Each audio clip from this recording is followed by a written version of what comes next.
Chapter 1. Blue Star. Blue Star, Nova City. Nova City was massive. Anti-gravity trains zipped through the air between towering skyscrapers, while floating billboards and futuristic air balloons displayed ads and news. In Sector 6 of the city sat Nova 5 High School, one of the many schools run by the Nova City governor. Inside the teacher's office, Teacher Jared frowned at a student standing before him. "Gray, you know why I called you here, right?" he asked. The student, Gray Lockhart, looked at Teacher Jared, confused. He was 17, with long black hair that always seemed messy, short black eyes, pale skin, and a rather fat build, completely average. Gray raised an eyebrow. "Is this about not telling anyone what happened with Miss Rachel yesterday?" Teacher Jared's expression changed slightly and a slightly embarrassed look appeared on his face, and with a twitching face, he spoke up in a cold tone. "You should already know what will happen if you speak about it to others." This was an outright threat and Gray clearly caught it, but he didn't care. The previous Gray would have been shaking in his boots as of now, but he wasn't the same anymore. He was a proud citizen of Earth who lived in the peak of the internet age. Something like a threat from an evolver wasn't going to faze him. He originally crossed over 10 days ago, and over the past 10 days, he had completely absorbed and learned everything about this world. This world was completely different from his old Earth. Not only was it more technologically advanced than his old world, it was also far more dangerous. Evolvers. They are supernatural beings with superpowers. Almost 10,000 years ago, an energy storm from the blue star's core swept towards the planet's surface and humanity came in contact with cosmic energy. Additionally, with the energy storm, 3 special records along with a special artifact was found by the pioneers of the old era. Those special records were the 3 great evolutionary paths of Blue Star. They were the Immortal Cultivation Path, Martial Path and Esper Path. From there on, the great era of evolvers began. Originally, only 1 in a million could cultivate the 3 great paths at first, and with Blue Star's population at 10 billion, this caused serious issues among evolvers and ordinary people. The scientists of the old era later adapted the original paths, creating countless new ones. With time, anyone with enough money and the right affinity could become an evolver. At the same time, as the years went by, the people of Blue Star gradually adapted, and more of them became capable of cultivating the 3 great evolutionary paths. As Gray thought, Teacher Jared's cold voice cut through. "Gray, I'll get straight to it. I want you to drop out of the school, voluntarily." Gray stayed calm hearing this. He felt nothing. He, Gray Lockhart, had no talent. No evolutionary path in Blue Star was compatible with him, not a single one out of hundreds. Even with the old scholars creating paths for ordinary mortals, some still lacked the compatibility needed to harness cosmic energy. Talent, or compatibility, was everything, and Gray had none. He was supposed to remain immortal, watching his classmates soar while he stayed grounded. But that was the old Gray's mindset, not his. He wouldn't give up. Since arriving in this world, he had been thrilled. Humans flying through the sky, shooting energy beams from their hands, things that were impossible on Earth were now real. And he wasn't going to stay powerless. How could he, a guy from Earth who had read countless web novels, just accept staying immortal? No, he wouldn't rest until he became an evolver, strong like the experts of Blue Star. "No," Gray slowly said with an indifferent look on his face. "No." Teacher Jared sneered. "I won't take no for an answer, Gray. This is for your own good, and for the school. You're the only one in your class who hasn't become an evolver. Nova 5 isn't suited for you. You'll never be an evolver here, and staying will only ruin the school's reputation." He paused, then added, "If you drop out now, I'll personally arrange your admission to Scholar University in Nova City." And he fished in his pocket and pulled out a small glass card with a chip. It was a bank note. Scanning it with a phone would instantly transfer the money to the user's account. 5,000 Union credits, Teacher Jared said. "Take it if you leave, and keep this between us. Don't tell your sister." Thinking of Gray's sister, Teacher Jared felt a twinge of worry. Alyssa Lockhart was the same age as Gray but already a licensed evolver under the Nova City Evolver Association. A first-rank prodigy in Nova 5's elite class, she was someone few could challenge. Jared feared that if she found out about his dealings with Gray, she might interfere. But then he remembered their sibling dynamic. Alyssa despised her good-for-nothing brother. She probably wouldn't make things difficult, even if she did find out. Gray stared at the banknote in Teacher Jared's hands and laughed. No thanks. Gray smiled. I don't plan on leaving the school until the third year ends, and according to rules no one, not even the principal, can directly expel a student unless they break rules, and so far, I have done no such things. He then paused as if thinking of something, and he took out his phone and played a rather special video. If you try to frame me, I will directly publish this into the school chat group. Gray had crossed over from Earth. After reading thousands of novels with similar scenarios, he was fully prepared for something like this, and had already made his plans. You, Teacher Jared snapped, leaping to his feet, rage written all over his face. But he couldn't act. Hitting a student here would lead to serious consequences, and with Gray holding that video, he couldn't risk it. Despite your build, you're rather. Gray looked at Teacher Jared with pity and shook his head. Maybe even becoming an evolver cannot fix that, huh? Bastard. Teacher Jared's expression was incredibly ugly right now. He wanted to snap Gray into two pieces, but he couldn't. He had to hold it in. Anyway, I'll take my leave, Gray said with a small smile. I hope we don't make things difficult for each other. I won't bother you, and I hope you won't bother me. Farewell, Teacher Jared. Outside Nova 5 High School, Gray waited at the bus stop. It was past noon. He had only come to Nova 5 High to meet Teacher Jared. Otherwise, he wouldn't have shown up, as classes were no longer mandatory for final-year students like him.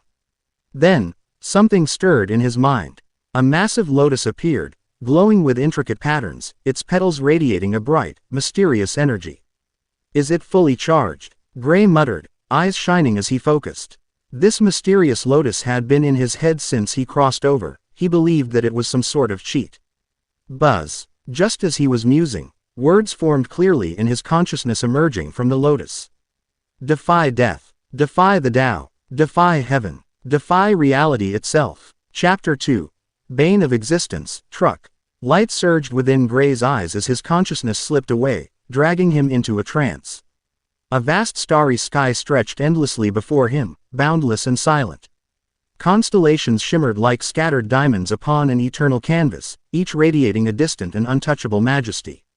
The cold stillness of the cosmos pressed against him, numbing his breath and thoughts alike. In that moment, he could only stand there, gazing as billions of stars burned with a brilliance so overwhelming it made him feel insignificantly small. Then, without warning, a lotus of pure flame bloomed in the starry void. Its petals flickered with a mysterious power, sacred and ancient. Before Gray could comprehend its nature, the lotus shattered into countless specks of light that shot toward him, piercing straight into his mind. Whoosh! The vision collapsed. The heavens split apart as if torn by unseen hands, constellations crumbling like fragile glass. One star after another dimmed, vanishing into the void until only darkness was left. Before Gray could even process what he had witnessed, everything faded away. Blue star. Clear daylight returned. Wind brushed against his skin, carrying with it the ordinary clamor of the world. The sharp blare of honking filled his ears. Huh! Gray's eyes snapped open. Only then did he realize he was standing in the middle of a busy road. From the corner of his vision, he caught sight of a massive truck barreling toward him, its steel frame glinting beneath the sun, its tires screaming against the asphalt. Quote. Gray's breath caught in his throat. His body stiffened. The truck was too close, far too close. Even if he moved now, there was no way he'd escape in time. For a fleeting instant, despair weighed on him like chains. His eyes, wide with terror, reflected the truck's looming shadow. And then, something shifted. His pupils contracted, flashing with an unnatural speed which almost seemed glitching, as if time itself had slowed. Hey, watch out! A passerby on the sidewalk cried out in horror, sprinting desperately to push Gray away. But the effort was futile. The truck was already less than a meter away. It was far too late. Then, something unbelievable happened. What? The passerby witnessing this scene widened his eyes in disbelief. Whoosh! Your comprehension defies the heavens. From a near-death experience you comprehend the instant recoil step. Wind surged from the place where Gray stood as time itself slowed down for him. Baitum! Bait him. His heart pounded like a war drum, each beat hammering blood through his veins. Adrenaline flooded his body, scorching its way into every muscle and tendon. His joints loosened with a sharp crack, ligaments pulling taut like drawn bowstrings. His hips twisted, knees bent, shoulders wrenched back, every segment of his body firing in ruthless sequence.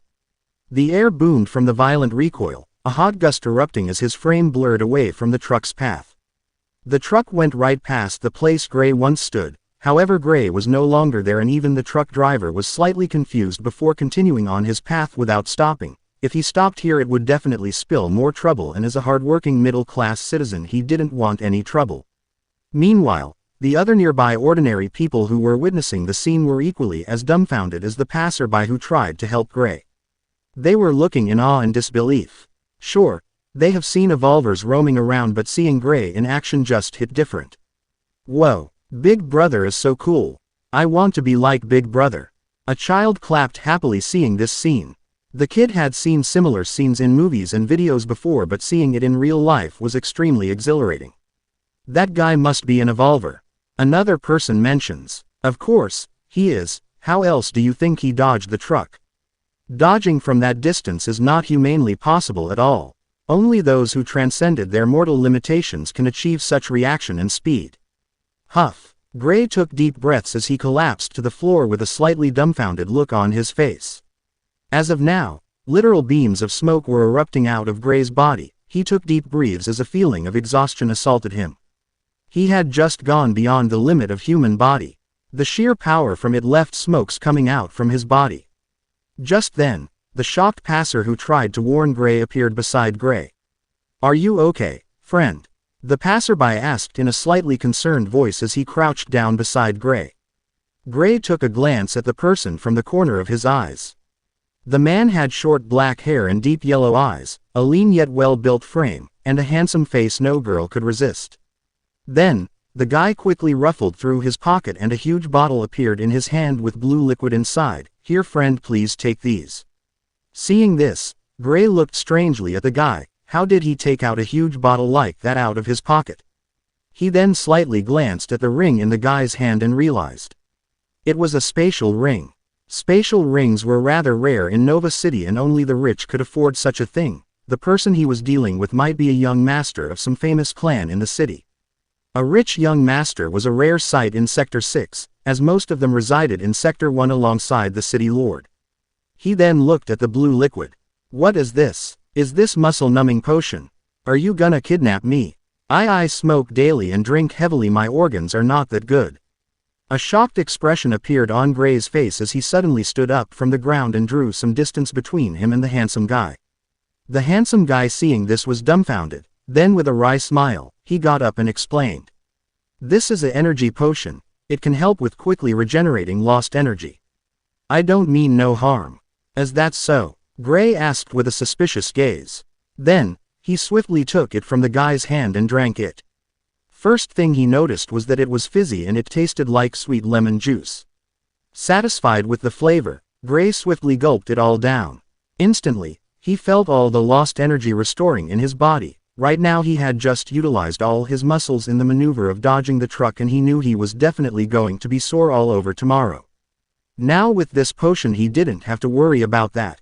After shamelessly taking it from the person who tried to help him but he grew suspicious of and drinking it in one gulp, he let out a satisfied look on his face. Indeed, all his exhaustion was gone and now he was brimming with energy. This tastes really good, better than those soda available on market. "How much does one cost?" Gray inquired with a satisfied smile.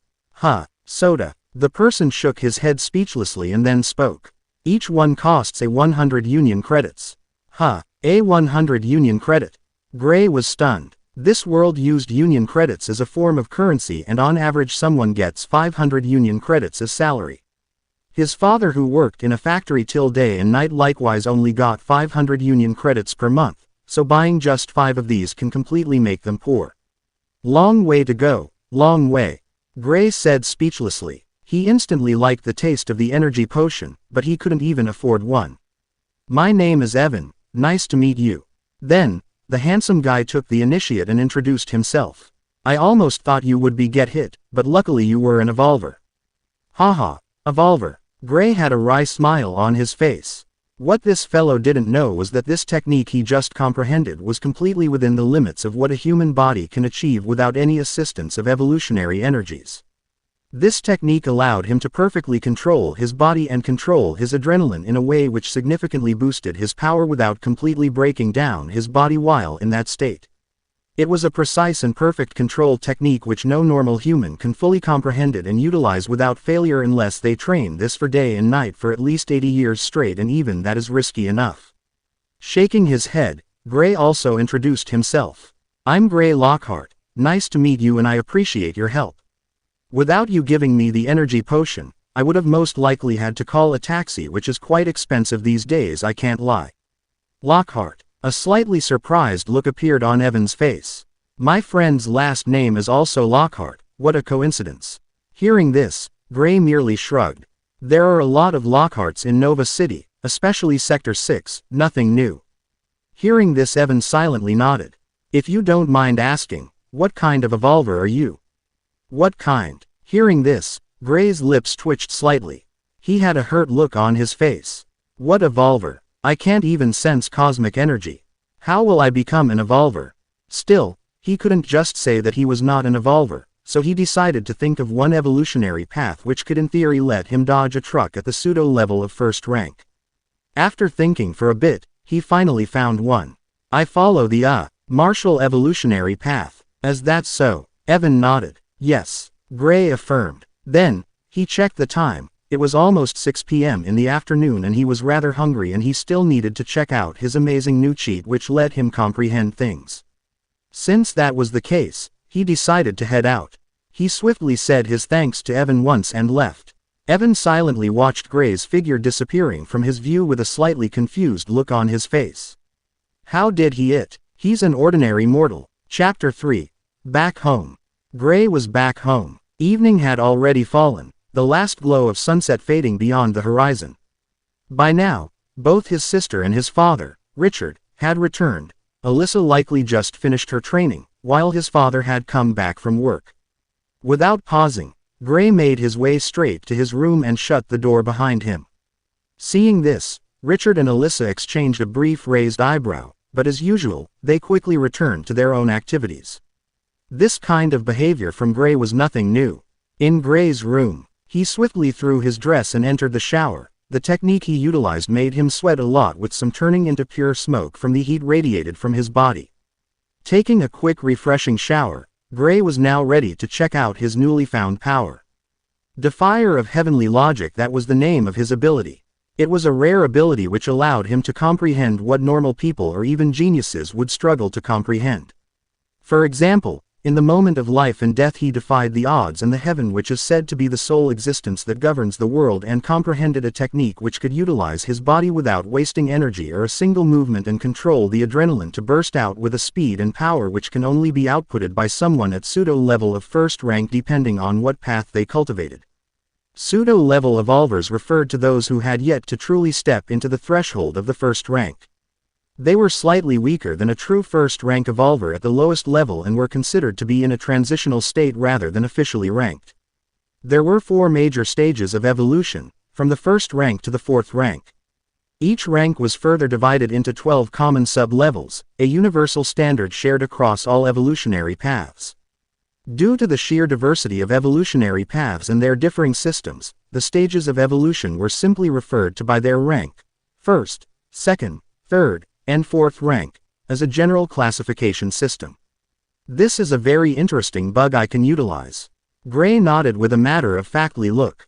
If he had an eyeglass then he would definitely try to readjust it with a professional look on his face, but unfortunately, he didn't have one.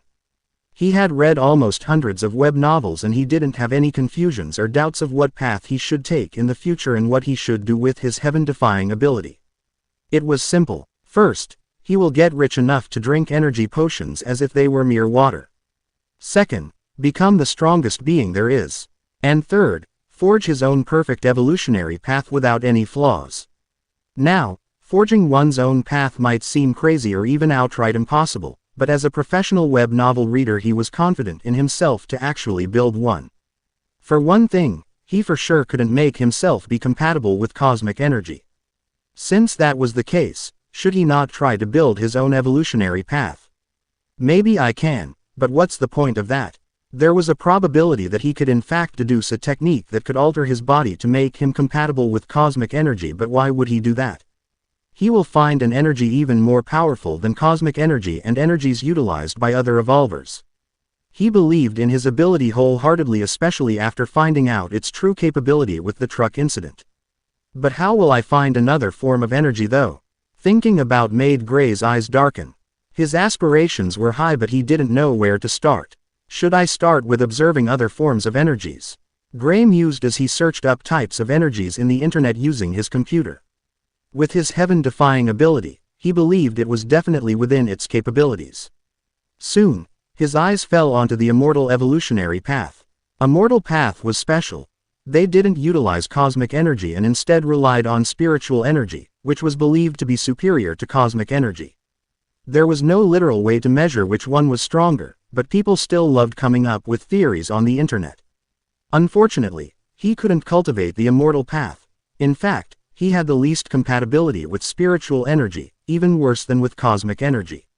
But he felt like sensing other forms of energy might just help him understand more energy as whole, and he might even deduce a technique related to an energy that way. He had to become an evolver no matter what, and he wouldn't settle for anything less. He had his dreams. One day he would become a being who can swallow the stars and decide the fate of millions with a snap of his hands and roam the starry sky with his body alone like in those novels. And to reach that goal he had to become a strong and perfect evolver with no errors. Just then, he heard of the doors to his room opening, and there stood his father Richard. His father, Richard Lockhart, was a man in his 30s with a rough stubble beard, long eyebrows, and steady brown eyes. His face was rather plain, but his body told a different story: broad shoulders, corded muscles, and a presence that made people instinctively second-guess whether he might be an evolver. But Richard was no evolver. He was just an ordinary factory worker, his powerful physique forged from years of hauling heavy loads and grueling labor. Richard and Gray shared no resemblance, and for good reason. They weren't bound by blood. Years ago, Richard had found Gray abandoned in front of a public park, just a few months old. Unable to turn his back, he took the infant home and raised him as his own. "Were you studying for the upcoming entrance exam?" Richard asked with a gentle smile as his eyes fell on the glowing screen. Evolutionary path materials opened before Gray. "It's good that you've already started preparing. If you can pass, you might even have the chance to become an evolutionary path researcher, and perhaps discover a path of your own." His tone carried warmth, edged with encouragement. "Work hard." "Yes." Gray nodded lightly. In truth, he wasn't preparing for the so-called entrance exam to the top universities in 2 months' time. What he was really doing was trying to make sense of his newfound abilities, testing the edges of them, searching for the faint outlines of a path he could call his own. But of course, he couldn't exactly tell Richard that. Richard's smile deepened. "It's time for dinner. Come, I made stir-fried chicken today." "Yes, Dad." Gray stood up from his chair and followed Richard toward the dining room, leaving the glowing screen behind. Gray followed his father into the dining room, where his sister was already seated. Alyssa sat across the table, her gaze fixed on her phone, expression cool and unreadable. Alyssa Lockhart, Gray thought. Her long, silken white hair shimmered faintly under the warm light, framing a face both delicate and striking. Those deep blue eyes, calm yet piercing, seemed to hold an untouchable sharpness. Every detail of her features blended into a beauty that felt natural, effortless, paired with a poise that drew attention even when she wasn't trying. This stunning girl was his step-sister. But more than that, she was a prodigy.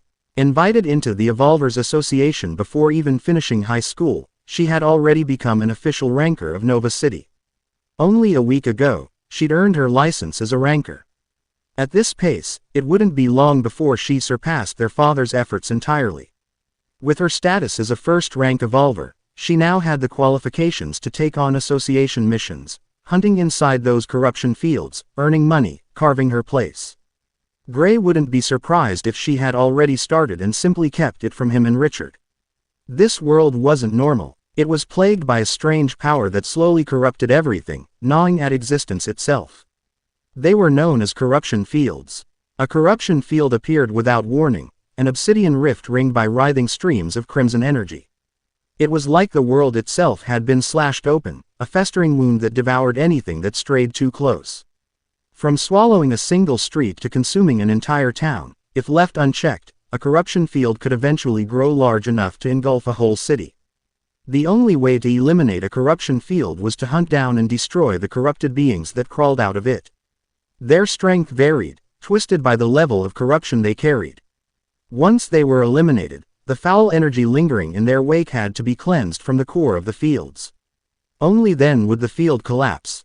In short, it was a plague gnawing at the world itself, an endless disaster that demanded vigilance. Across Blue Star, millions of evolvers were constantly on the front lines, struggling to keep the corruption fields in check. Richard, however, was just a father at heart. Gentle, caring, and protective, he wanted nothing more than to keep both his children safe. More than anything, he wished Alyssa could stay far away from danger until she finished high school and passed her entrance exam. In short, he wanted her to enjoy the last remnants of a normal youth before stepping onto the harsh path of an evolver. But Gray knew his sister better than that. Aloof and indifferent on the surface, she was far from heartless. Beneath the cold exterior was a girl who had always carried the burden of wanting to support Richard, even when she was little. Of course, there was one other detail worth mentioning: Alyssa absolutely hated his guts. Chapter 4. True Origin Energy. Why did Alyssa hate him? The reason was simple. The previous Gray had been a scumbag through and through. He bullied Alyssa, stole her pocket money, even stole from Richard to fund his own selfish pleasures. His personality had been rotten, his behavior disgusting, and his tendencies warped, even toward his own sister. If Gray placed himself in Alyssa's shoes, he would have despised that person too. The old Gray had been that detestable. Eventually, Alyssa had enough. One day, she cut all ties with him. She no longer considered him family, and from then on, her coldness toward him had been absolute. And truthfully, she had every right. There was no changing how she saw him now. With that, dinner passed quietly. The three of them ate in silence, the clatter of chopsticks the only sound between them. Just then, Gray's expression became strange. He kept his gaze fixed on Alyssa, who seemed entirely unaware of it. Naturally, there was a reason for his stare. All at once, his mind stirred to life, and fragments of information began surfacing piece by piece, like scattered puzzle parts drawn together. Your comprehension defies the heaven. By witnessing a true dragon's breathing technique, you've gained insights into true origin energy breathing technique, and comprehended the origin insight skill. Quote ? Quote. Gray was flabbergasted. True dragon. Where? Gray looked around him, but there was only Alyssa in his sight. Is my sister a dragon? Gray was dumbfounded. Just now, in his mind, he saw a powerful blue frost dragon bursting out with energy that could end the world. There was no mistake. The reason he gained insight into the breathing technique was by looking at his sister. A true dragon. He didn't know exactly what that meant, but one thing was certain: so far, there were no records of dragons ever existing in this world. In fact, he doubted the people here even knew what a dragon was. Not a single myth, legend, or passing tale about them seemed to exist. That aside, what him and the entire world knew about Alyssa was that she cultivated the Esper evolutionary, and she possessed strong ice manipulation power and telekinesis. But it turned out she was a true dragon and cultivated a special evolutionary path. Then, Gray slowly started sweating. If his sister was a dragon, will she eat him out of spite?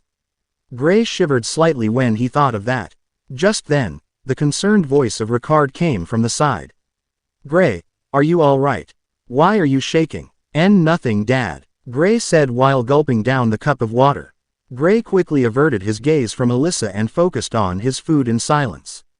What if she decided to eat him for staring too much? Still, the pieces were beginning to fall into place. From the insights he had gained into the true origin breathing technique, he could tell she cultivated an extraordinarily high-level evolutionary path, one that most likely didn't even exist on Blue Star, and cultivated a unique energy called true origin energy. While gaining insight into her unique technique, Gray had also unconsciously comprehended a brand new skill.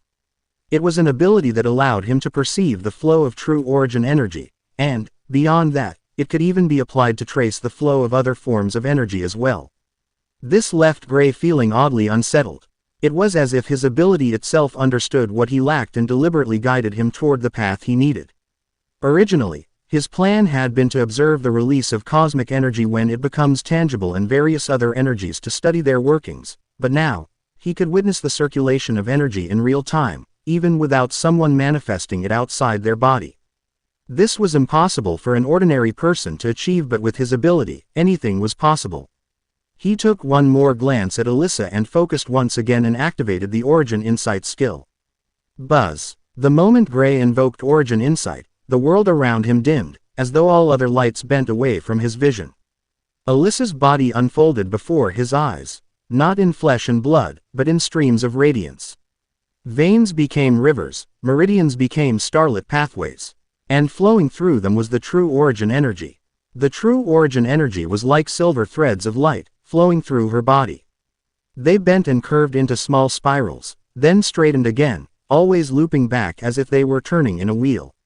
Each spiral connected to the next, forming a pattern that pulsed in time with her breath.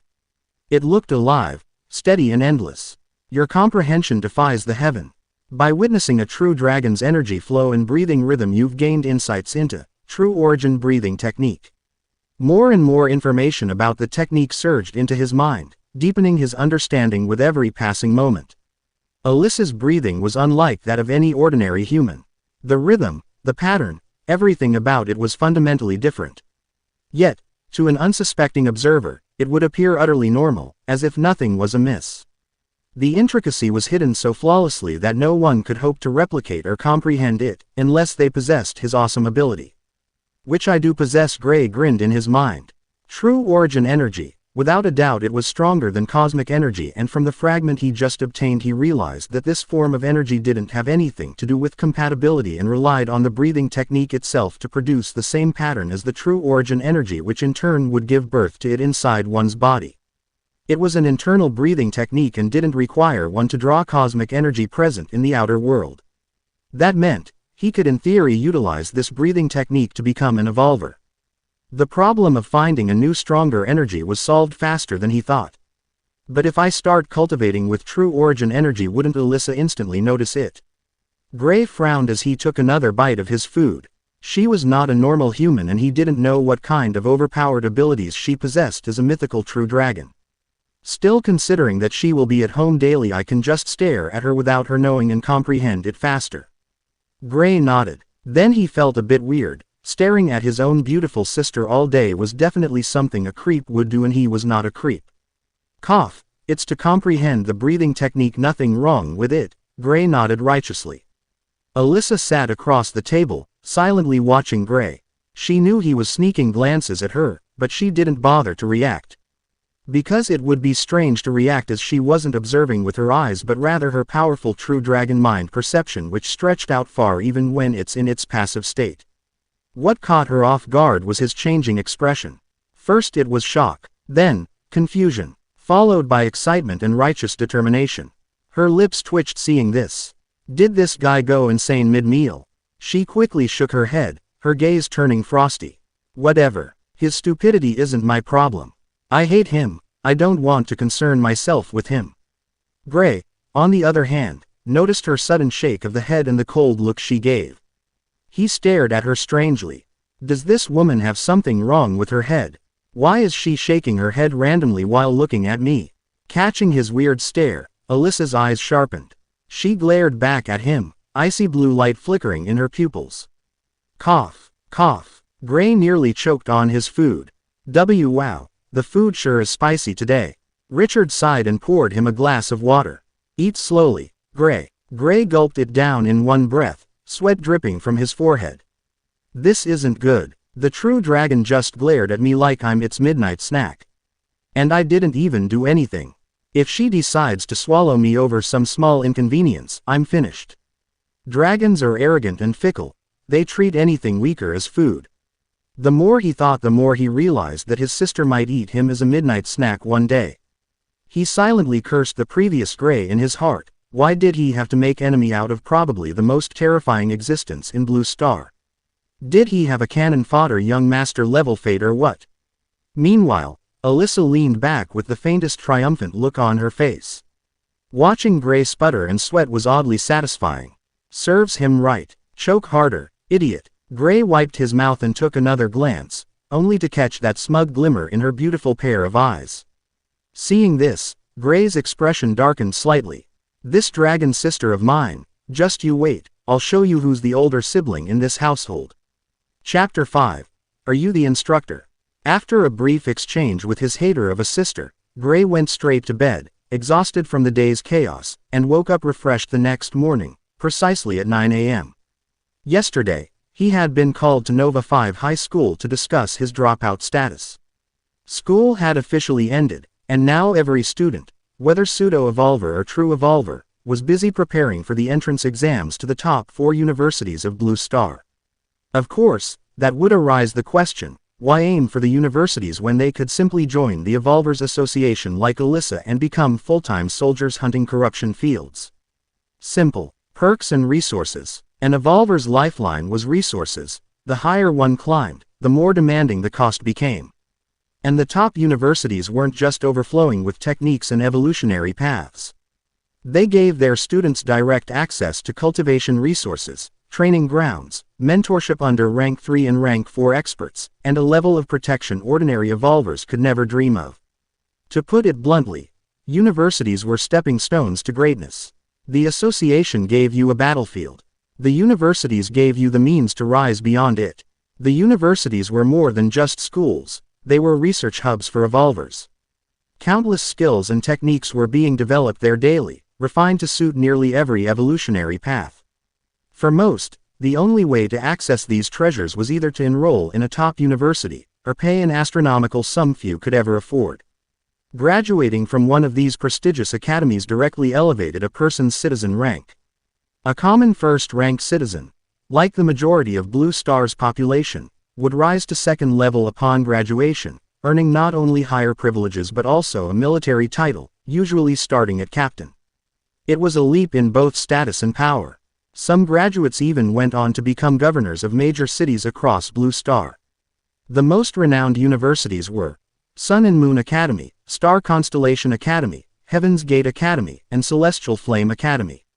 Their reputation wasn't unfounded. Each was backed by a Rank 4 powerhouse, being so strong their might was said to rival the Federal Master, the sole leader of the Evolvers Association and the entirety of Blue Star.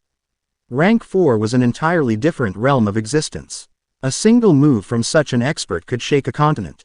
If one went berserk, legends claimed they could erase a continent altogether with just a snap of their fingers. These terrifying figures had established the top universities with one goal: to nurture new talents strong enough to push back the corruption fields. Humanity was losing ground every year. More and more habitable lands were devoured by corruption, twisted beyond recovery. The great experts believed that if all corruption fields could one day be cleared, they would never spawn again. I should definitely aim for one of those top universities after becoming an evolver, Gray thought. The better the path, the more resources it demanded. And as someone intending to carve out a completely new evolutionary path, what he needed most were resources and inspiration. Both could be found in abundance at the universities. The further he progressed, the steeper the road ahead would become. That was why, in Gray's mind, joining a top academy wasn't just a goal, it was a necessity. With that aside, Gray got up. Today, he was heading to the open training zone of the Evolvers Association in Sector 6. It was the largest training ground in the sector, always crowded with evolvers honing their abilities. Gray's plan was simple: watch, learn, and memorize. If he got lucky, he might spot someone openly practicing with spiritual energy in the public arena. If not, he'd just have to sneak into a private training room and observe a high-level evolver there. Worst-case scenario, he'd get thrown out. But that was a small price to pay, as long as he could engrave the workings of different energy forms into his mind. An hour later, Sector 6, Central Plaza. Skyscrapers curved like blades of glass and steel, their surfaces veined with glowing lines of energy and advertisements. Vertical gardens spilled down their sides, vines and blossoms glowing faintly in neon hues. Suspended walkways crisscrossed high above the streets, connecting tower to tower like luminous threads in the sky. The lower levels pulsed with life. Holographic billboards painted the air with shifting colors, while streams of pedestrians filled wide avenues beneath canopies of artificial light.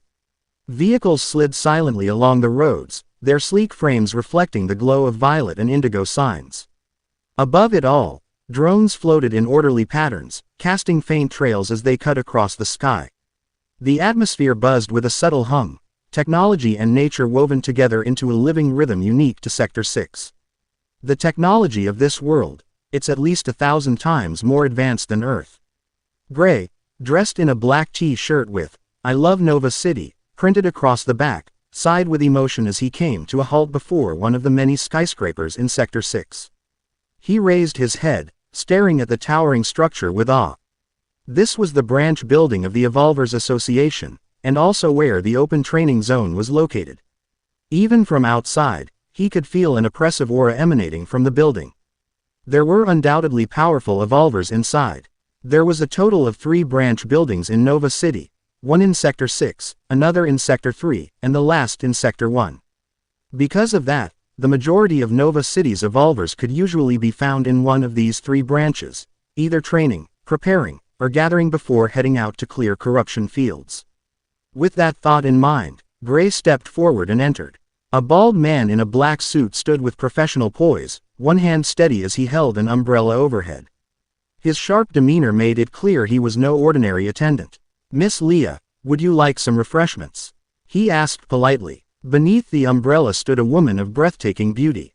Her presence was so striking that even standing idly made the entire scene feel elevated. Passers-by couldn't help but glance at her with awe as they walked past. She wore black sunglasses and a loose oversized T-shirt, the cut slipping slightly on one side to reveal the strap of a sports bra beneath. The casual dress swayed gently with her movements. Despite her elegance, her expression was slightly speechless. Turning slightly toward the bald man beside her, her face looked as though she was about to cry. "Albert, we're inside the association's training zone. There's no sun here. Why are you even holding an umbrella over my head?" She seriously wondered if her bodyguard had something wrong with his head. Perhaps she should have a doctor examine him later. Hearing Miss Leah's complaint, the bald man, Albert, maintained an expressionless face. After a brief pause, he silently lowered the umbrella.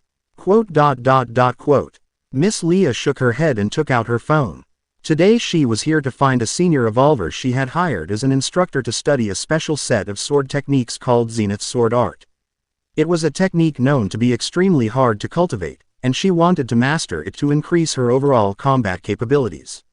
She was now just an inch away from mastering the technique and entering the basic entry mastery level. But she believed she was lacking something and decided to get expert advice.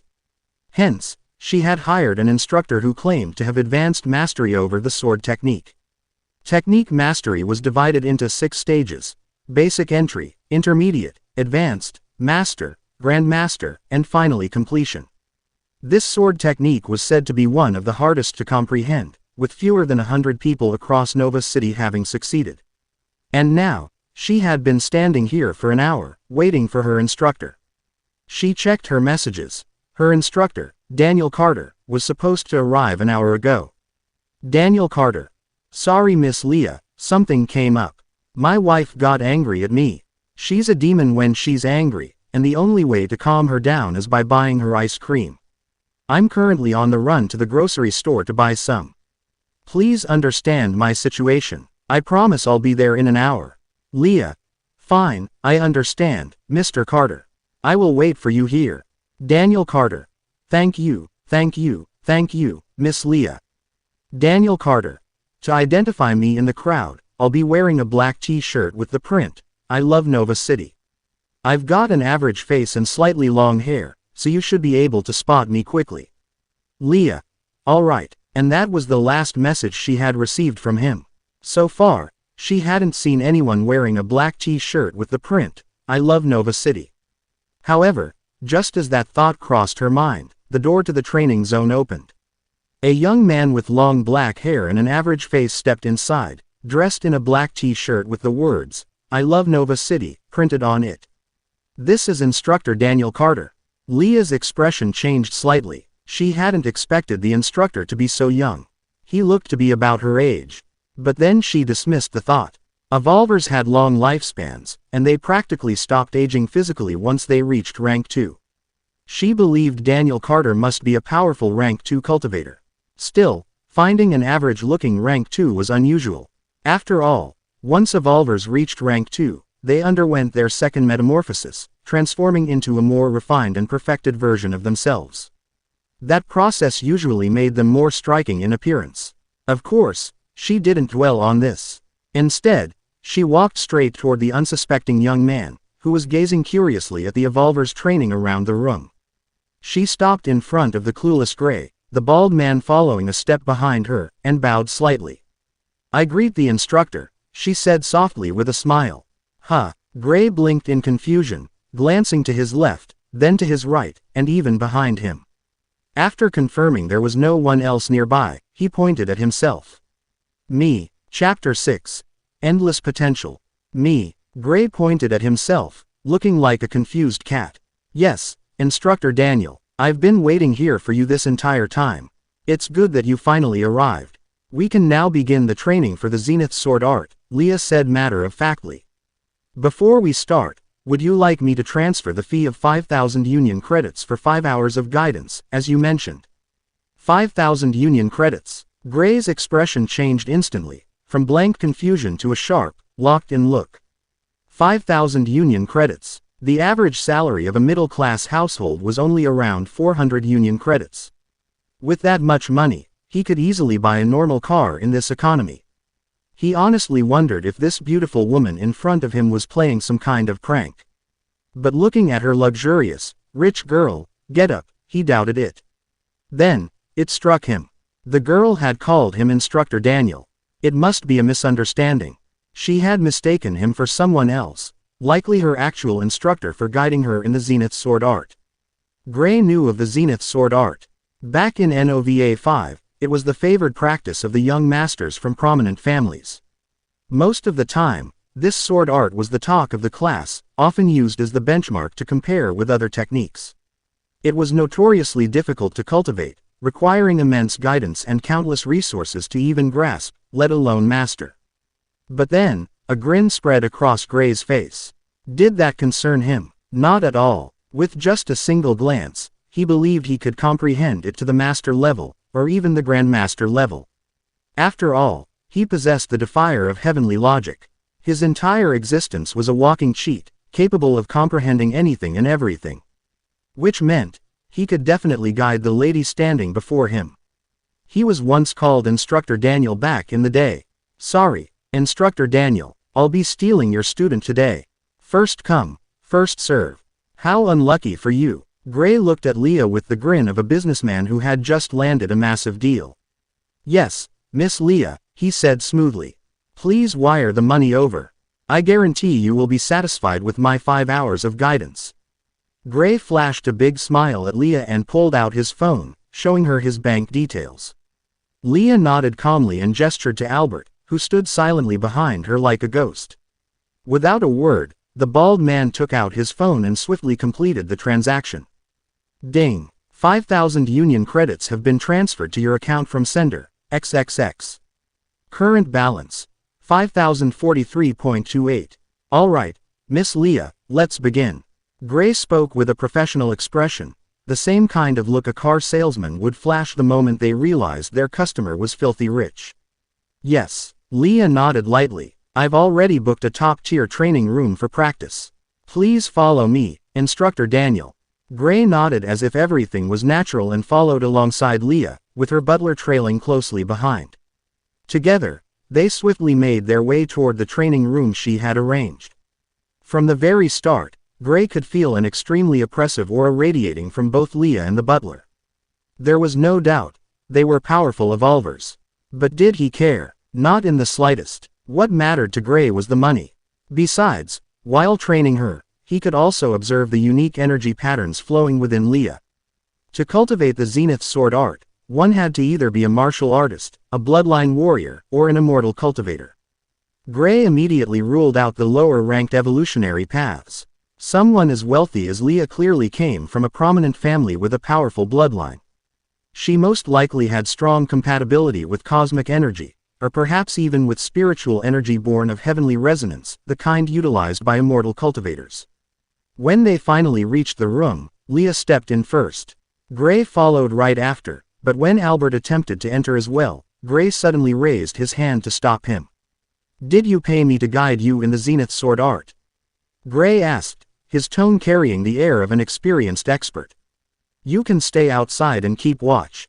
Don't let anyone disturb us." Of course, the truth was much simpler. He absolutely didn't want this guy inside. What if he slipped up and Albert discovered he was just an ordinary mortal scamming the young lady? Albert was most definitely an evolver at rank 2 or rank 3. Only those at higher ranks could constantly exude such an oppressive presence. Compared to him, Gray didn't feel much from Leah, which meant her butler was the truly strong one. Gray could easily tell whether someone was immortal or not, and this man was far from ordinary. Of course, he knew the truth. The fact that he was scamming Leah would eventually be exposed once the real Daniel Carter contacted her. But did Gray care? Once again, not at all. In the end, what truly mattered was customer satisfaction. He firmly believed that with his defier of heavenly logic, he was a far better teacher than this so-called Daniel Carter. By the time this session ended, he was determined to leave Leah so satisfied with his guidance that she wouldn't even feel angry when she discovered the truth. In fact, he would make sure she would definitely call for him again. "Apologies for my butler's behavior," Leah said, bowing slightly toward Gray. "He was instructed by my father to guard me at all times. But now that we are inside the Evolvers Association, I have no need for protection. After all, I have the powerful Master Daniel Carter with me." She turned her gaze toward Albert. After a brief silence, the bald butler finally stepped back, retreating to his post outside and closing the training room door behind them. After Albert left, Gray looked around.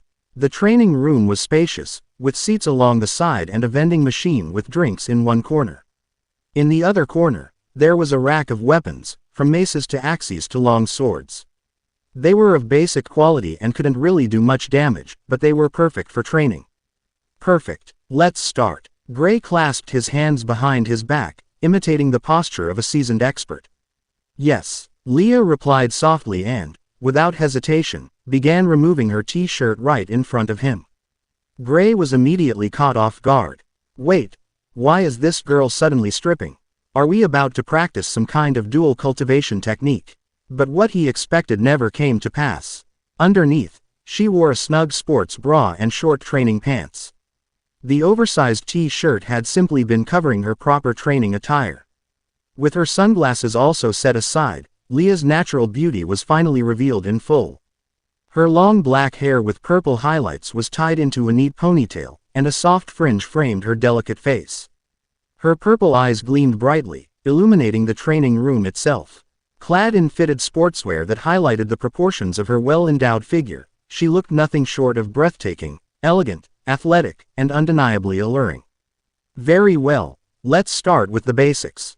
Start performing the Zenith sword art, and I will guide you from there," Gray said casually as he sat down on the seat beside the door of the training room. He patiently waited for the show to begin so he could comprehend the technique and start teaching. Leah took a deep breath, her hand steadying on the hilt. She planted her feet shoulder-width apart, lowering her stance, and then raised the sword above her head in salute to the heavens. The first strike came with a sharp step forward, the blade swept upward, carving an arc as though to split the clouds.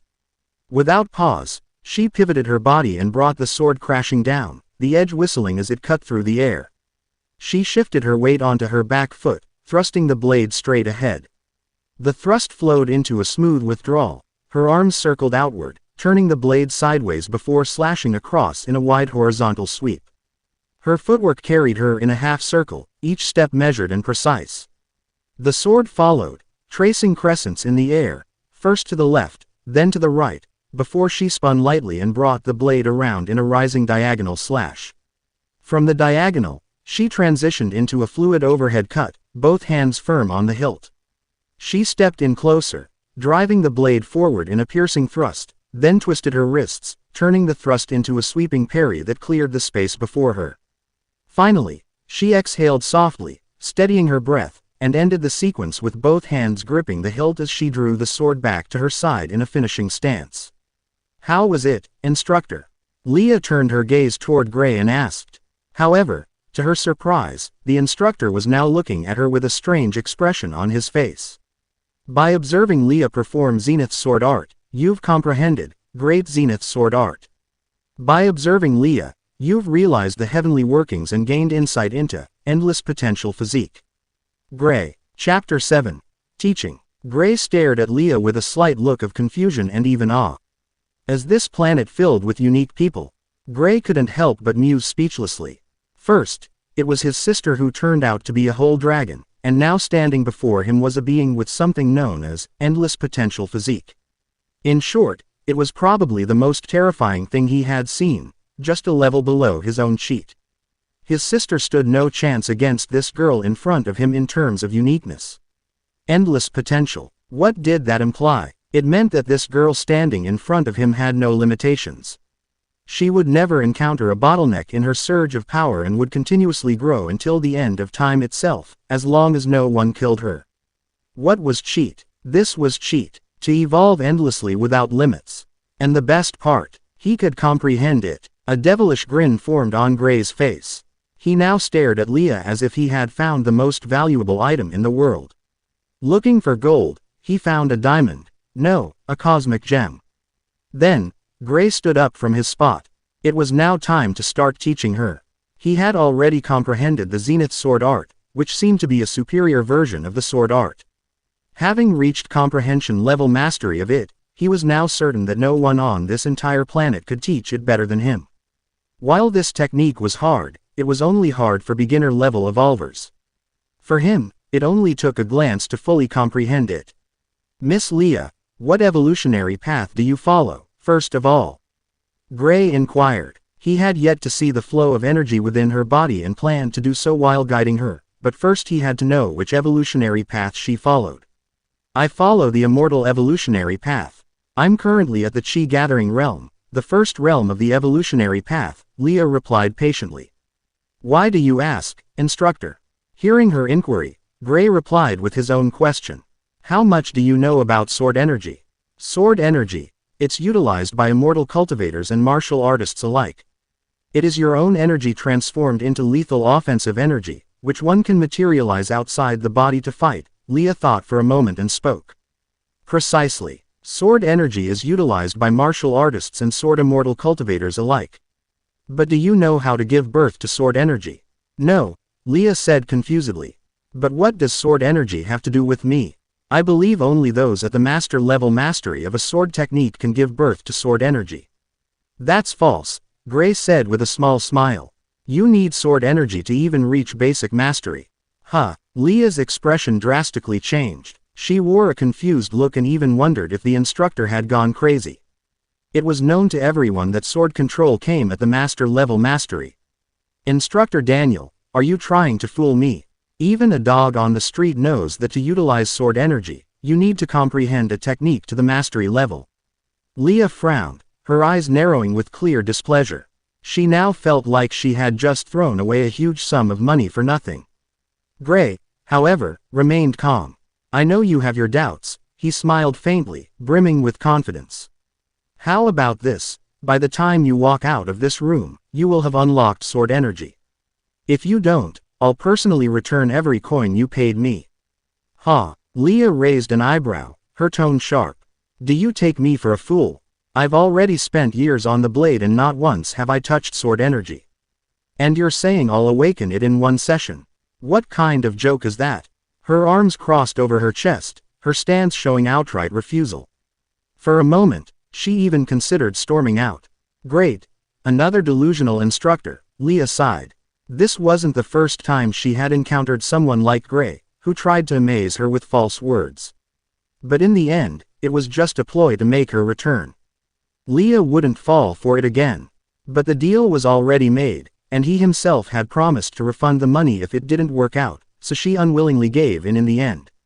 TCH. Fine. She clicked her tongue and looked away, clearly reluctant. Since it's come to this, I'll just have to see it through. Great, then let's begin, Gray said with a smile and made his way to the rack with weapons, taking a long sword. What she said was right. There was no way you'd be able to comprehend sword energy without reaching mastery level in a sword technique. But that only applied to normal people. The person standing in front of him was different. Sword energy was the byproduct of understanding the essence of your sword, which in turn converted your energy into sword energy, lethal and deadly. And understanding the sword normally took a long time. But with her endless potential physique, he could make her completely skip that and comprehend sword energy early. The great Zenith sword art he had comprehended contained two distinct paths. One of them utilized sword energy from the very first stage of mastery, clearly intended for geniuses like Leah. The other was the standard version of the Zenith sword art, refined with fewer flaws and smoother movements. Turning to Leah, Gray spoke calmly, his tone carrying the weight of an expert. Lower your level to that of a first-stage chi-gathering cultivator. Even better if you can suppress your power down to that of a pseudo-level. Leah complied without hesitation. In her eyes, it made sense. Many profound instructors often demanded their students to cultivate from the very basics, believing that only by stripping away their power could they build a flawless foundation. She was still skeptical of the instructor, but in the end, the deal was already done, and she would learn what she could from him, and never contact him again after this. In the next moment, energy surged around her body, and luminous patterns flashed across her skin. She traced hand seals in the air, weaving a series of mystical gestures until a glowing character, seal, formed upon her abdomen, surrounded by intricate runic formations.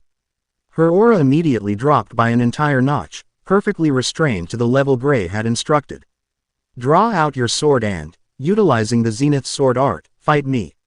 I'll give you guidance while fighting, Gray spoke calmly, and the air around him instantly changed as he subtly adjusted his stance. This surprised Leah quite a bit. Before, Gray looked no less than an ordinary person, but now he looked completely different, radiating the air of a powerful expert. Shaking her thoughts away, Leah immediately charged forward. Swoosh! With one dash, she closed the distance between Gray and herself. Even reduced to the level of a pseudo-level of chi-gathering cultivator realm, she was still incredibly fast. But did that concern Gray? Instant recoil step. Buzz. Ba-dump. Ba-dump. Instantly, Gray's muscles contracted and expanded as adrenaline rushed through him like a tsunami. The power instantly fired up his neural pathways, causing everything around him to slow down.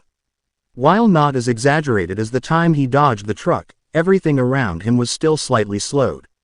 With the instant recoil step technique came his natural ability to control his body. He had perfect control and could utilize it without wasting movement. With better reaction time from the technique, he might have a chance of fighting a pseudo-level rank evolver, of course only the weakened ones like Leah. As that thought crossed his mind, Leah's sword was already flashing toward his neck. But Gray didn't panic. With his reaction speed boosted to inhuman levels, his hands surged forward, intercepting the strike with the sword in his grip. Whoosh! Leah's eyes widened as her wrist trembled. To her shock, she couldn't move her blade an inch. She stared at Gray, who calmly met her gaze. What are you, a robot? Why is your grip so rigid? Clank. Gray deflected her sword with a heavy sweep, the force driving her back several steps before she managed to stabilize herself. Then, she saw Gray utilizing the same movement as hers. Like flowing water, he closed the distance in an instant and launched a strike. Leah quickly raised her sword to parry, but her eyes widened again. The strike was faster than hers. Zenith sword art focuses on flexibility, Gray instructed coolly. Relax your grip. You don't need to use so much strength. You are only slowing your sword movement by gripping it too hard. Clank. Gray knocked her blade aside again, his movements sharp yet unhurried. Your posture is collapsing, he said firmly, stepping in with effortless balance. Zenith sword art isn't about locking your knees or forcing strength. Bend them slightly, feel the ground beneath your feet. A firm foundation allows the sword to move freely. His blade traced a swift arc, and Leah stumbled back, barely blocking in time. Gray shook his head. Without balance, even the sharpest strike loses its edge. You focused too much on the moves of the technique, completely forgetting the basic foundation. Chapter 8. Daniel Carter abducted. At the same time, while Gray was guiding Leah, another man sat not far away. He had long black hair, an utterly average face, and wore a black t-shirt with the bold print, "I love Nova City." His expression, however, was filled with gloom. He checked his phone again. Still no reply from Leah. That was 5,000 Union credits. Daniel Carter muttered with a bitter sigh. Having rushed all the way to the training zone, he had realized one thing. The person he was supposed to meet, Leah, had already left. She hadn't even bothered to reply to his message. He didn't know whether to laugh or cry. Misfortune seemed to chase him relentlessly. Worse, his wife had gotten angry earlier, and as her husband, all he could do was try his best to coax her back into a good mood. Just then, as he was drowning in self-pity, two large shadows suddenly loomed over him. Daniel Carter's brows furrowed. He turned around, and his expression shifted to surprise the moment he recognized them. Those two. His eyes narrowed. The twin Iron Fangs. They were well known throughout Nova City, the top-ranked evolvers of the city. Whenever disaster struck, these two were always the first to charge into the front lines. Little brother, one of the Iron Fang twins, Leo Fang, spoke in a booming yet kind voice. Though identical to his sibling, his tone carried an elder brotherly warmth. "Are you here to train your muscles? You look far too skinny for an evolver of your standing." Indeed, Duke Fang, the other Iron Fang, laughed heartily as his arms bulged like steel pillars. "How can someone with your status look so frail? Come, let us brothers help you build muscle and restore the dignity befitting a true ranker." Quote? Daniel Carter blinked in surprise, his face stiffening. "Can these two see through my actual strength?" he thought warily, his mood instantly tense. "Yes, little brother," Leo Fang declared with absolute certainty, crossing his massive arms over his broad chest. "As someone of the first rank, you must temper your body well. We can see you practice the martial evolutionary path." Hearing this, Daniel quietly let out a sigh of relief, as if the secret he was hiding hadn't been exposed. "Excellent. Then let's get started." Duke Fang's booming voice echoed like a war drum. "First, 100,000 push-ups." Huh. Daniel froze, dumbfounded. "This, fellow experts, I am but a mere first-rank evolver, and my wife is still waiting for me at home.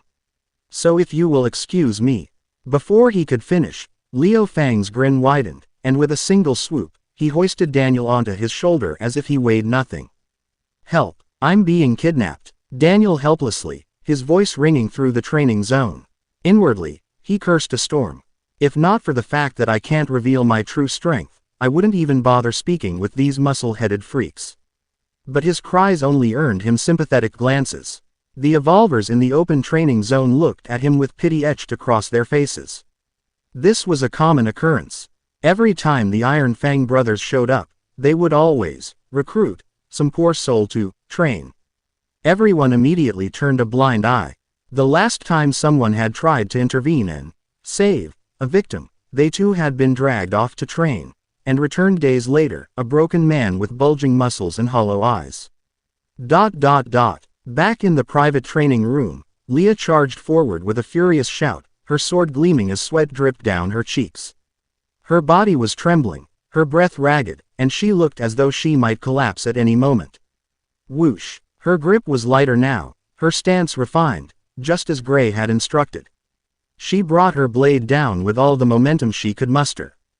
Gray, however, stood motionless with a bored look on his face. For a moment, he even felt tempted to take out his phone and play a game, but he dismissed the thought. He had to maintain his mysterious aura as a peerless master.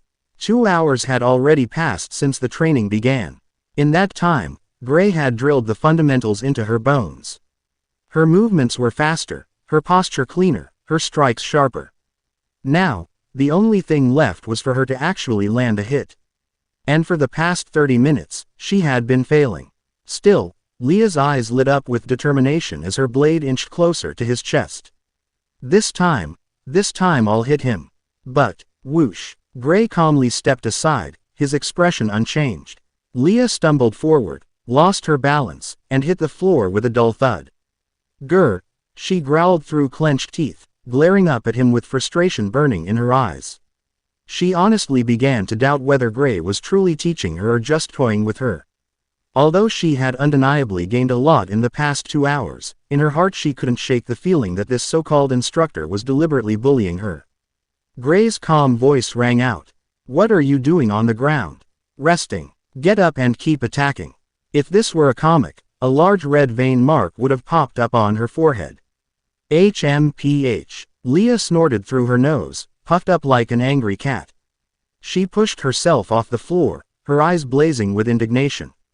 Without another word, she tightened her grip on the sword and rushed forward again. This time, she forced herself to focus even harder than before, pouring all of her strength and concentration into the strike as she closed the distance with Gray. Gray's eyes narrowed ever so slightly. All this while, he hadn't been paying attention to her sword alone, but to the rhythm of her energy flow. By now, he had practically memorized every rise and fall of Leah's spiritual circulation and its pattern. And then, through the lens of his origin insight, he caught it. A faint spark, barely the size of a firefly, flickered within her meridians. For an instant it disrupted the otherwise smooth pattern of her spiritual energy, and in that disruption, something far more lethal was born. Sword energy. But that spark of energy dimmed almost as quickly as it appeared, vanishing without a trace. Leah failed to land a hit yet again, her blade cutting through nothing but empty air. She stumbled slightly, panting, her brows furrowed in frustration. Yet unlike Gray, she hadn't noticed the fleeting change within her spiritual energy. To her, it was just another failed attempt. Gray's calm voice rang out. "Why are you resting again? Stand up. Attack with everything you have." Leah clenched her fists, irritation flashing in her eyes. But before she could retort, Gray's gaze sharpened, his tone turning serious. "What is your sword to you?" he asked abruptly. Leah froze, caught off guard by the sudden question. "My sword, isn't it just a tool to fight with?" she asked, confused. "No," Gray replied firmly. "That is where you are wrong. The very first line of the Zenith sword art makes it clear, the sword is not a mere tool. It is an extra hand. A hand with only one purpose, to cut down everything that dares stand in your way. Why demean it by treating it as nothing more than an object?" "An extra hand," Leah murmured, her grip unconsciously tightening around the hilt. "That's right," Gray said. "Now charge at me again. And this time, treat it as a part of yourself, not something you're merely holding." Leah lowered her gaze to the simple sword in her hand. For the first time, she adjusted her grip with intent, holding it not as cold steel, but as though it were her very flesh and blood. Strangely, the hilt felt warmer, more natural in her palm. Her eyes sharpened. Then she charged. This time, she poured everything into her strike, focus, strength, even her very will. The world around her blurred and faded away. In her sight, there was only one figure left, Gray. Gray's pupils contracted. Once again, he saw it, that subtle disruption in her spiritual energy. But unlike before, this time the spark didn't vanish. Buzz. A crimson light flared violently as Leah's blade descended, a searing beam of energy surging forth with unstoppable momentum. Buzz. The training room's defensive barrier instantly roared to life, runes lighting up across the walls as it absorbed the violent strike. If not for the shield, the entire ground might have been ripped apart by that single slash. Leah looked ahead, but to her surprise she didn't find Gray there. Just then, a voice came from behind her. It belonged to Gray. "Congratulations, you've awakened sword energy in 3 hours of time. You're welcome," Gray said with a smirk on his face. At the same time, he was sweating slightly. Just now if he hadn't dodged, he would have probably gone 6 feet under, but luckily, he managed to utilize his technique in time and changed positions. He truly appreciated his instant recoil step technique. "This is sword energy?" Leah asked with a dazed look on her face, almost as if she was dreaming. Chapter 9. Who is he? Sword energy. An excited expression appeared on Leah's beautiful, alluring face. She closely observed her dantian, her energy sealed, yet all that remained was the powerful sword energy. If she undid the seal on her body, she believed the sword energy would only become even stronger. For a moment, she didn't know what to say. She could only gaze at Gray with a stunned expression. His words still echoed in her mind. She remembered clearly when he confidently told her that he would help her awaken sword energy. What is sword energy? It was a direct display of one's mastery over the sword. Only those who had attained master-level mastery in a sword technique could even hope to comprehend it. Her entire worldview had been turned upside down. Everything she was taught, everything she believed in. Nobody will believe me if I told them I comprehended sword energy at basic level mastery. Leah thought speechlessly. That was how shocking it was to comprehend sword energy so early. Leah stared at Gray, who was now looking at his phone with a big smile. She was the only one shaken. To him, it looked as though comprehending sword energy this early was a completely natural process. It truly made her wonder, who exactly was this instructor, Daniel Carter? She believed that not even her father, who was extremely powerful and well-known in the Evolver's circle, could make her comprehend things as quickly as Gray guided her. Not to mention her father, even the top instructors her father hired for her were utterly useless compared to instructor Daniel Carter. Not only had she reached basic mastery, but he had also imparted the importance of utilizing sword energy in the Zenith sword art. Now, even with basic level mastery, she could skip a level and fight someone stronger than her using only the Zenith sword art. And that was without utilizing her spiritual energy. Just then, Gray stepped closer and casually pulled out his phone, the screen displaying his number. Add me. If you ever need to contact me in the future, just call. Now that the fish had bitten the hook, it was time to make sure it kept biting every time he threw the bait back into the sea. Of course, there was still a decent chance this young lady might hire a hitman to deal with him for scamming her, but Gray went ahead with his plan regardless. After all, the girl standing before him wasn't ordinary. She possessed a heaven-defying physique, a physique so rare it could shake the world. How could he possibly let such a treasure slip by? If he didn't steal her physique for himself, or rather, selflessly guide her onto the right path, wouldn't that be doing Blue Star an injustice? With her talent, once she reached her peak, she could completely eliminate the looming disaster of the corruption fields. Yes, that was Gray's noble motive. He definitely wasn't planning to steal her physique. Nor was he scheming to scam her out of money. Absolutely not. Number. Leah frowned slightly. But instructor, I already have your number. Didn't we contact each other through Messenger today? She gave him a strange look. Did this guy have dementia?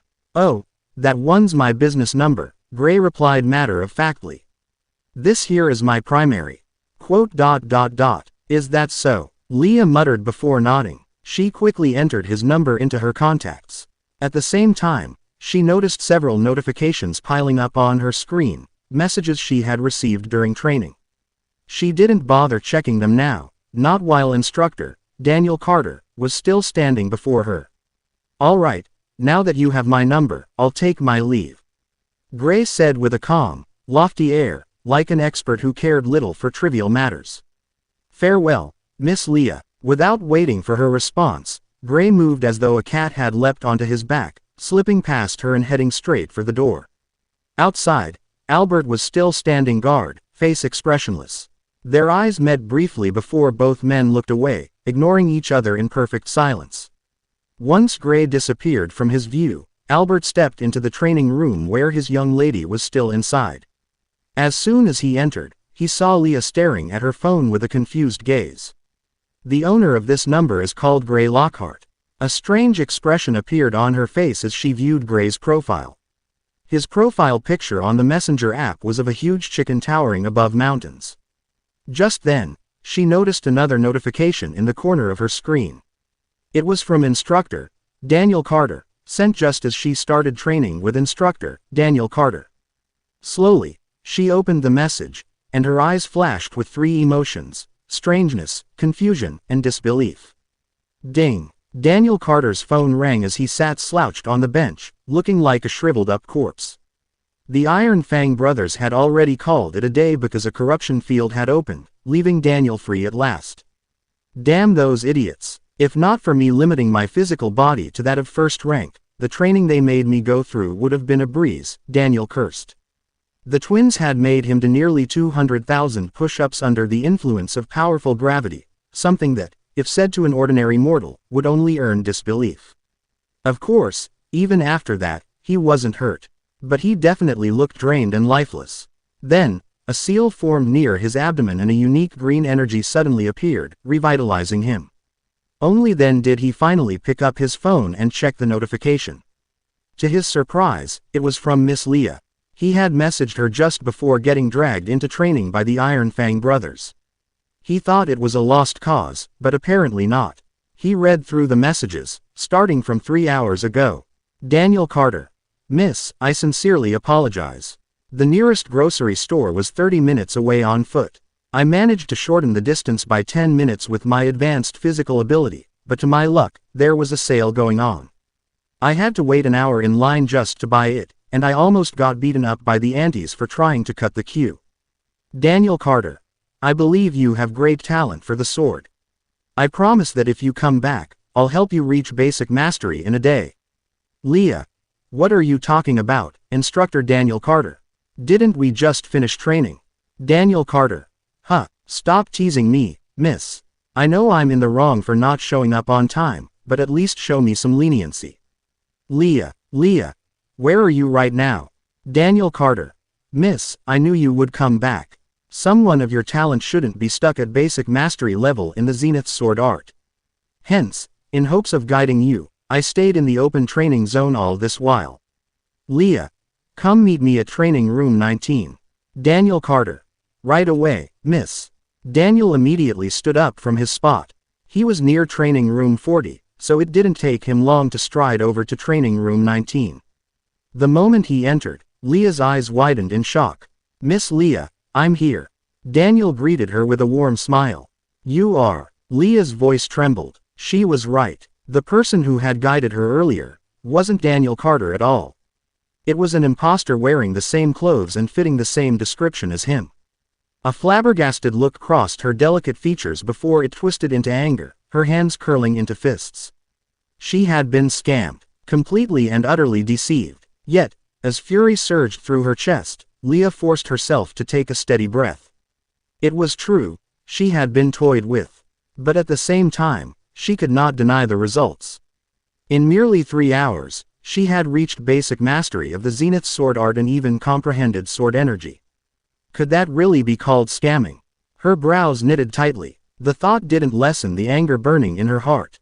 Being played with was still being played with. Suppressing her emotions, she slowly shifted her gaze back toward the real instructor, Daniel Carter. Before he could even open his mouth, Leah turned toward Albert. Her voice was calm, but carried quiet authority. Can you step out for a moment? I'd like to speak with this man alone. Albert gave a slight nod. Without a word, he turned and walked out, the door clicking shut behind him. Thank you for coming, Instructor Daniel Carter. Leah let out a soft sigh. Of course, she couldn't tell anyone she had just been scammed. That would be far too humiliating.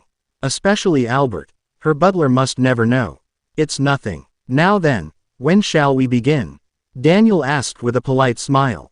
No need. Leah shook her head lightly. It's already too late, and I've been training these past 3 hours on my own. I managed to reach basic mastery level by myself. Huh. Daniel's eyes widened in surprise. Is that so? Yes. She nodded firmly, forcing composure into her tone. But I still appreciate your efforts in coming all this way. I'll honor our agreement and pay you the 5,000 union credits. This, how can that be?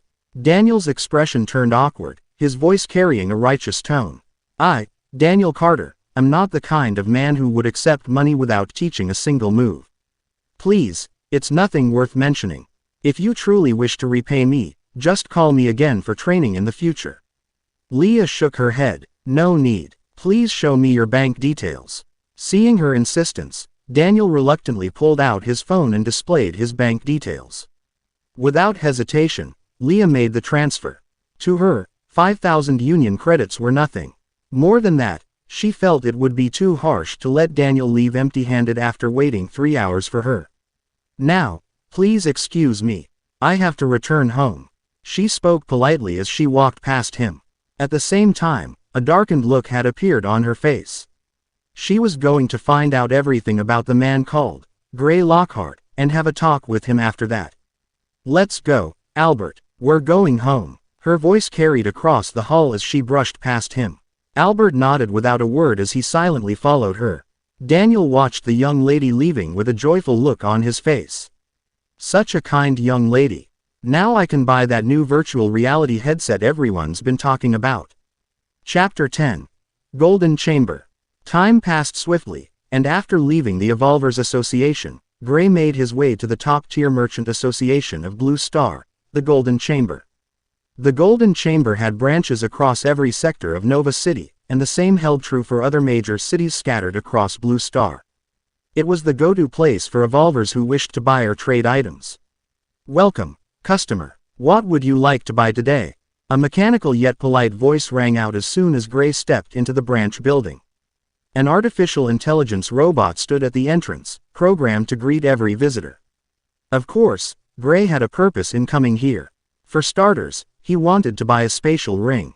He considered it crucial. He would become an evolver sooner or later, and it wouldn't hurt to prepare in advance. With his current bank balance, he could definitely afford one. A spatial ring would make managing his inventory far easier. He could store his important evolutionary path documents inside and retrieve them instantly, without wasting time searching for the right one. Spatial rings worked thanks to special array and rule formations carved into them. Together, these formations created a pocket space, functioning like an automated inventory with a built-in system for quick access. Originally, such items had been the exclusive creations of immortal cultivators. But with centuries of research, the Federation's top evolutionary scientists had optimized the design so even ordinary mortals could use them. But Gray's goal wasn't just a spatial ring. He also wanted something else, something called the Cosmic Energy Conversion Formation Diagram. Cosmic energy was the equivalent of electricity in this world. From toys to cars, even the AI robot standing before him drew its power from cosmic energy. The conversion formation diagram was the heart of it all. It functioned by drawing raw cosmic energy from the atmosphere and converting it into pure energy, which could then be refined into any required form.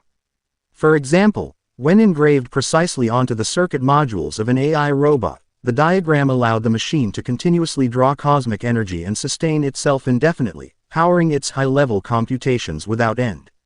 And it wasn't only machines, evolvers also used it.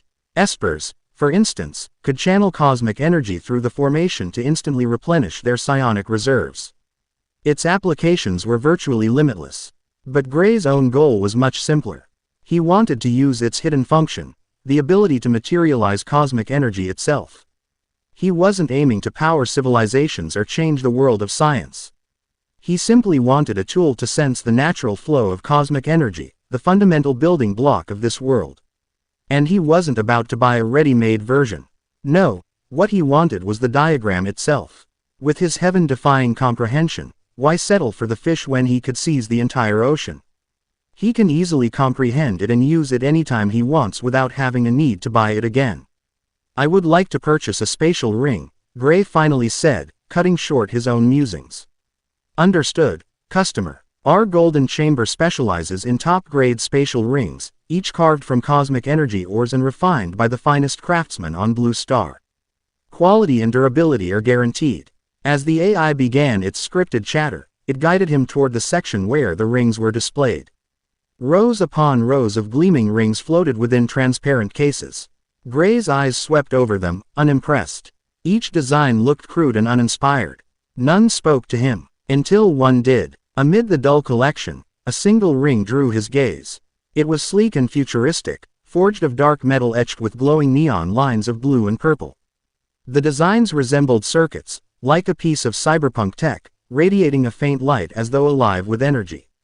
Gray liked it instantly. It would definitely catch attention when worn, and it would look good on his hand. But when he saw the price, his expression stiffened. 1,000 Union credits. His brows twitched. A normal spatial ring sold for 300 to 400 credits. This was double, nearly triple. This ring, while more expensive, is far more durable, the AI droned. It was carved from refined cosmic ore free of impurities. More importantly, it is the latest invention of Golden Chamber's top scientists, a fusion of science and formation. This is the first upgradable spatial ring. It contains a miniature artificial intelligence that manages the formations within, ensuring all items are kept organized and maintained. It can display local time, and most importantly, the space inside can be expanded. Currently, it holds 20 cubic meters, but the capacity can be upgraded indefinitely. This model is called Prototype, the first of its kind. It arrived only today. You are truly fortunate to be the first customer to encounter it. Gray's lips twitched. He seriously wished there was a skip dialogue button. Still, after weighing the pros and cons, he decided it was worth it.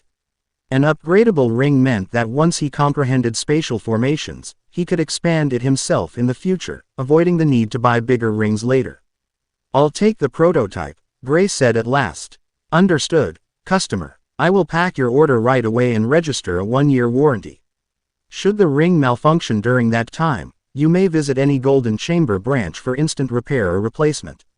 The AI's wrist clicked open, revealing a glowing barcode scanner. Please scan this code to complete the transaction. Gray complied without hesitation, transferring 1,000 Union credits. His heart ached slightly, but he believed the young lady would call him again for training soon, so he endured. Transaction complete, customer, the AI said as it handed over a transparent box containing the ring. Gray opened the box and slid the ring onto his finger, just beside his middle finger. How do I bind it? He asked. It should bind itself right now. The moment those words fell, a faint sting pricked his finger, like a needle piercing his skin. The ring glowed, and a virtual display flickered to life, showing the local time in luminous digits circling its outer rim. Sleek, futuristic, eye-catching, satisfied, Gray moved on to his true goal. I would like to buy the Cosmic Energy Conversion Formation Diagram. Understood, customer. The diagram sold by the Golden Chamber is a direct copy of the original created over a century ago. It is inscribed upon a material harvested only from mutated beasts in the outer rings of Power City.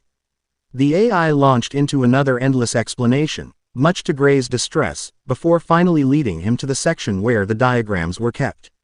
That will be 100 Union credits, the AI said, handing him a scroll sealed in a protective case. Gray wasted no time. He completed the payment in a single motion, snatched the diagram, and tossed it straight into his new spatial ring. Without sparing the place another glance, he turned and strode out of the Golden Chamber. The day was almost over. It was time to refocus, time to begin building his evolutionary path.